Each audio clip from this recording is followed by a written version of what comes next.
Hello students, कैसे हैं आप लोग। आज हम लोग बॉडी फ्लूइड्स एंड सर्कुलेशन का टॉपिक लेंगे। ओके, तो ये तुम्हारा सबसे ज़्यादा ह्यूमन एनाटॉमी में सबसे ज़्यादा मार्क्स कैरी करता है। आप लोगों को ये ध्यान से अच्छे से सुनना है, इंटरेस्टिंग टॉपिक है।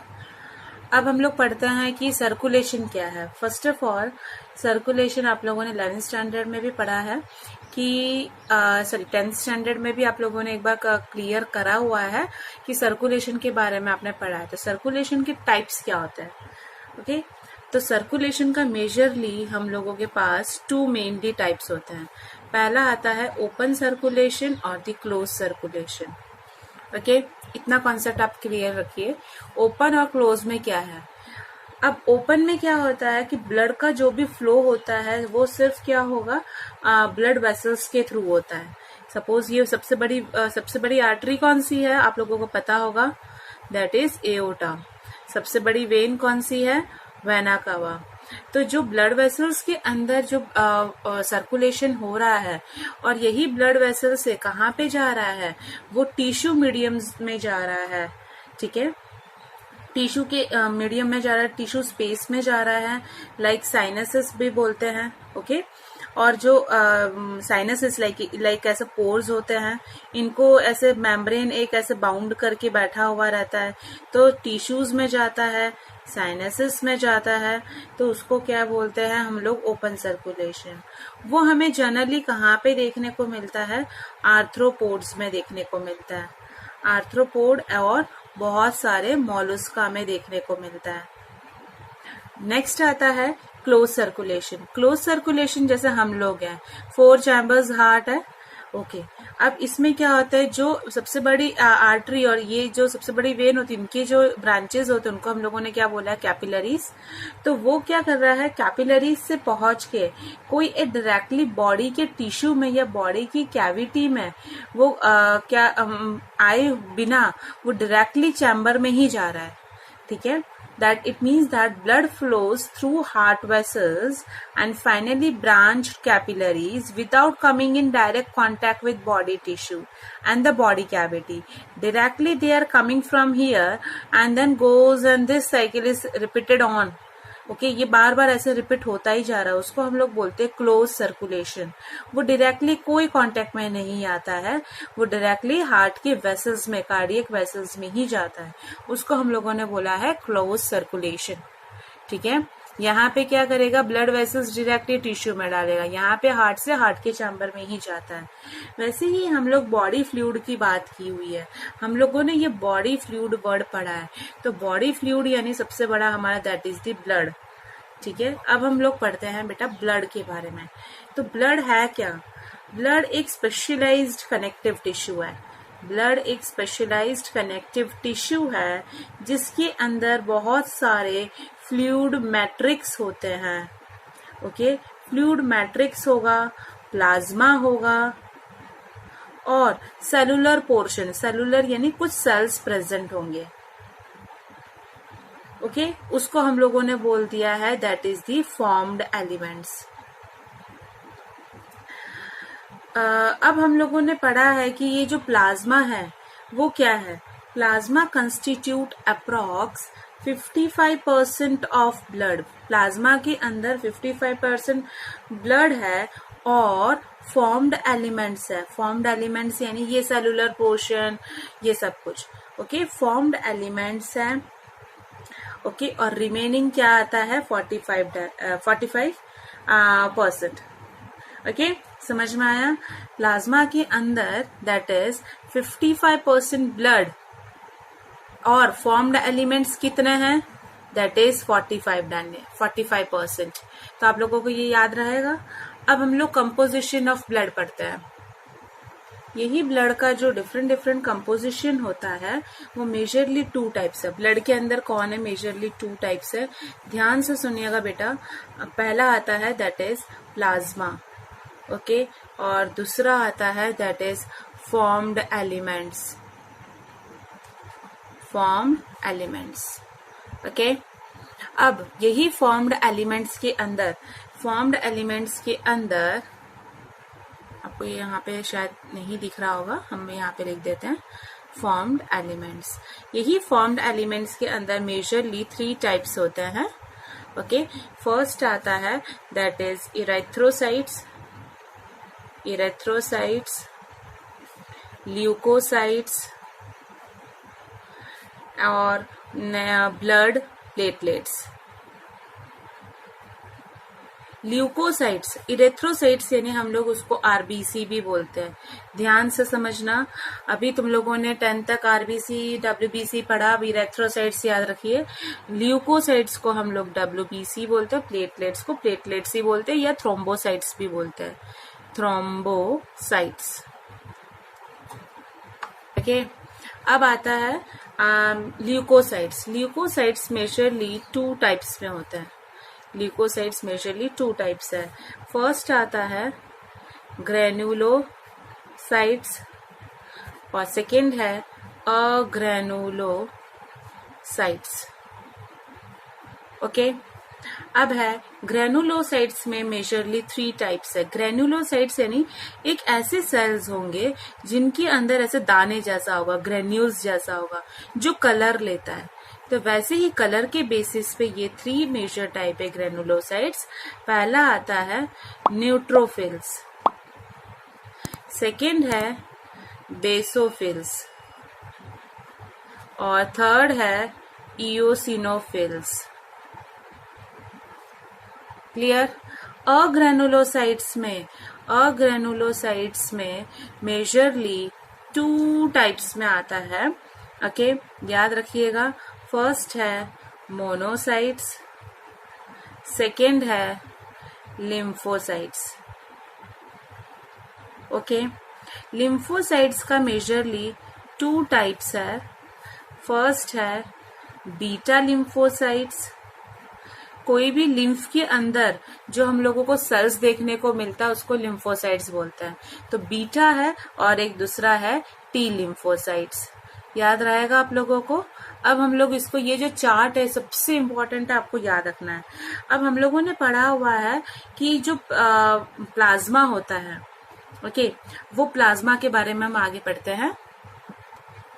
90 to 92% इस प्लाज्मा के ऑफ प्लाज्मा इज वाटर। इसके अंदर 90 से 92% क्या है? वाटर है। ठीक है, 6 से 8% इसके अंदर क्या है? प्रोटीन है। ध्यान से सुनिएगा। और ये जो प्रोटीन होते हैं वो बहुत अलग अलग तरीके से होते हैं। कौन कौन से हो सकते हैं? फिब्रिनोजन, ठीक है, जो आप लोगों को चोट के टाइम पे पस निकलता है वो प्लाज्मा है।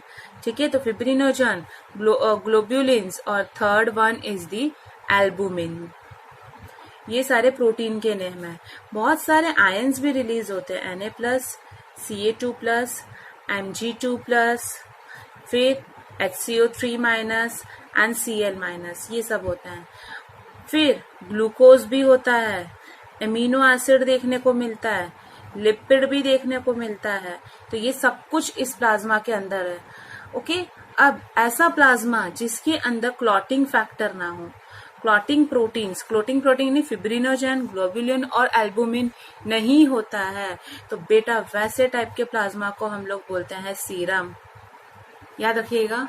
ओके, सीरम क्या है? बहुत इंपॉर्टेंट है, नीट के लिए आपको याद रखना है कि फिब्रिनोजन, ग्लोबुलिन और एल्बुमिन यानी कि क्लॉटिंग प्रोटीन के बिना वाला जो प्लाज्मा होता है उसको हम लोग बोलते हैं सीरम।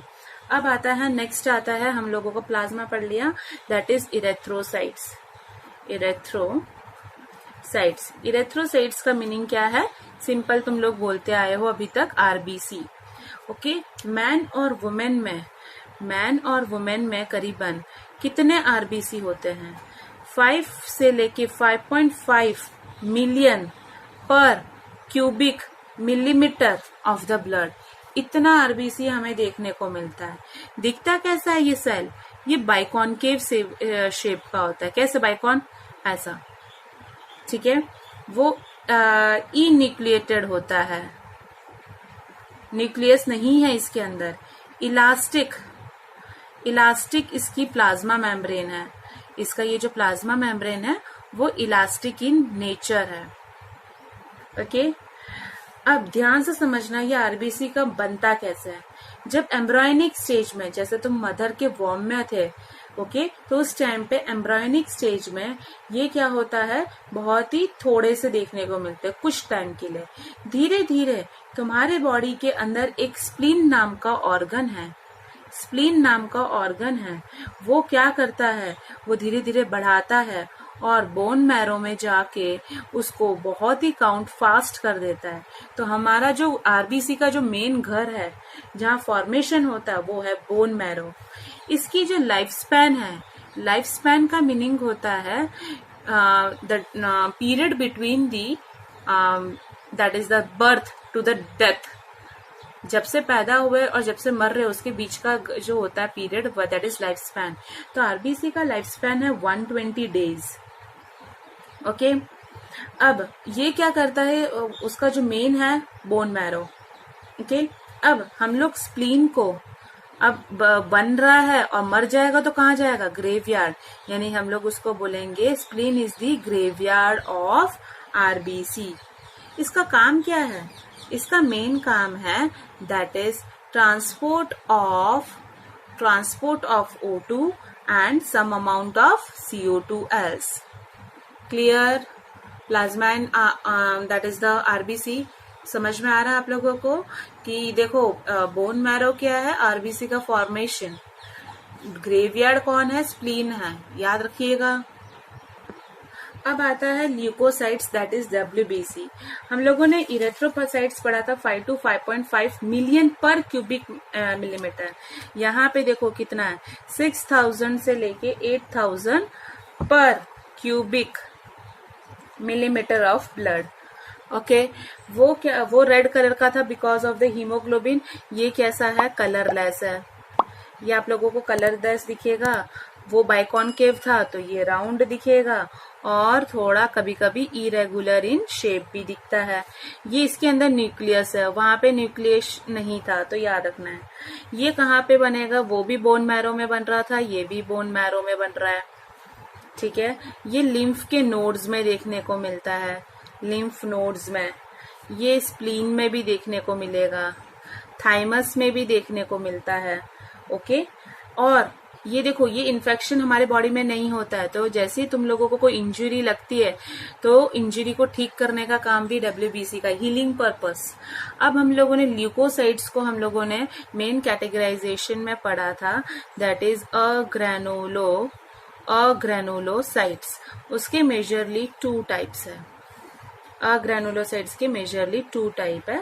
पहला आता है लिम्फोसाइट्स, ठीक है, दूसरा आता है दैट इज मोनोसाइट्स आता है। ओके, लिम्फोसाइट्स क्या है, जो हमारा ल्यूकोसाइट का रेंज है 6000 to 8000, उसका 20 से 25% ही लिम्फोसाइट्स कैरी करता है, इसका 2 से 10% मोनोसाइट कैरी करता है। Got it? It is having large round nucleus, whereas it is the largest of all the types of leuko। सबसे बड़ा सेल ये दिखता है, सबसे लार्जेस्ट है इसका ये सेल, मोनोसाइट्स। ओके, ये क्या है, फेगोसाइटिक नहीं है, मोटाइल एंड नॉन फेगो, ये हिलता है, मोटाइल यानी एक जगह से दूसरे जगह जाता है, एंगल फेगोसाइटिक का मीनिंग है ऐसे, ये कैसा सेल है, ऐसा करके खा जाना, पर ये फेगोसाइटिक नहीं है, ये है। ओके, ये क्या करता है, एंटीबॉडीज को सिक्रीट करता है, हमारे बॉडी में एंटीबॉडीज को सिक्रीट करना और हीलिंग करवाने का काम ये करता है। ठीक है, समझ में आ रहा है बेटा? ये क्या है, लार्जेस्ट है सबसे। इसका जो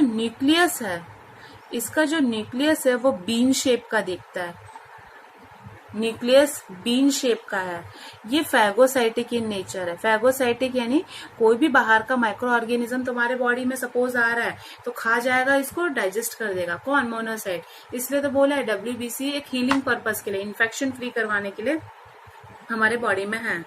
तो ये फैगोसाइटिक है जो एनगल्फ करता है बहुत सारे पैथोजेंस एंड जर्म्स को। क्लियर? नेक्स्ट आता है, अब हम लोगों ने अग्रेनुलोसाइट्स पढ़ा, दूसरा आता है दैट इज ग्रैनुलोसाइट्स। ग्रैनुलोसाइट्स, तो ग्रैनुलोसाइट्स क्या है? ग्रैनुलोसाइट्स के मेजरली 3 पोर्शन है। ओके, कौन सा था? इयोसिनोफिल्स, बेसिनोफिल्स, ओके, और दूसरा है न्यूट्रोफिल्स।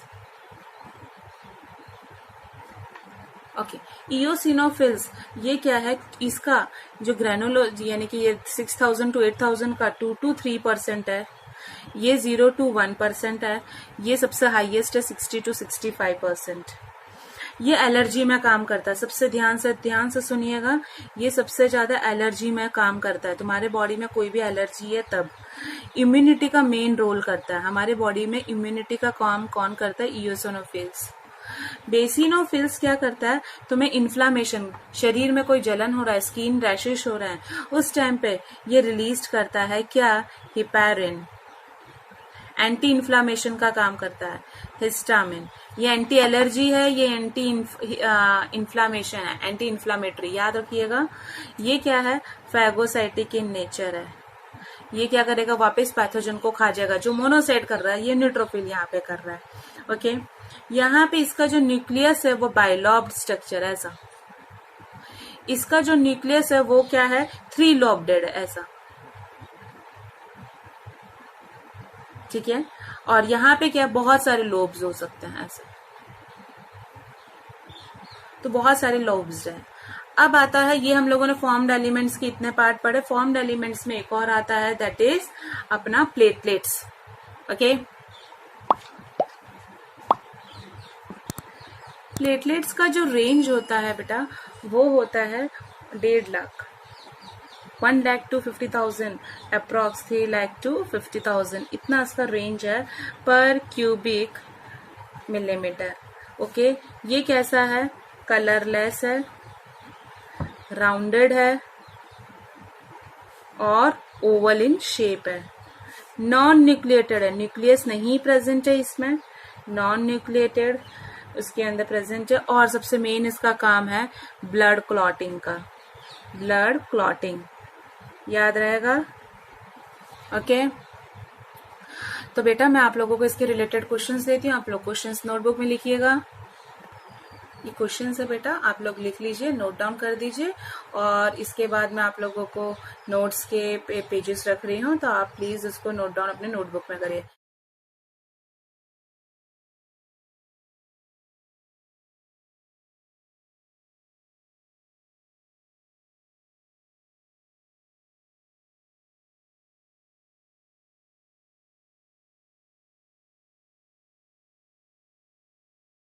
आज का टॉपिक मैं यहाँ पे कंप्लीट करती हूँ। प्लीज़ ये वीडियो आप ज़्यादा से ज़्यादा शेयर करिए, सब्सक्राइब करिए और कमेंट करिए। Thank you so much students.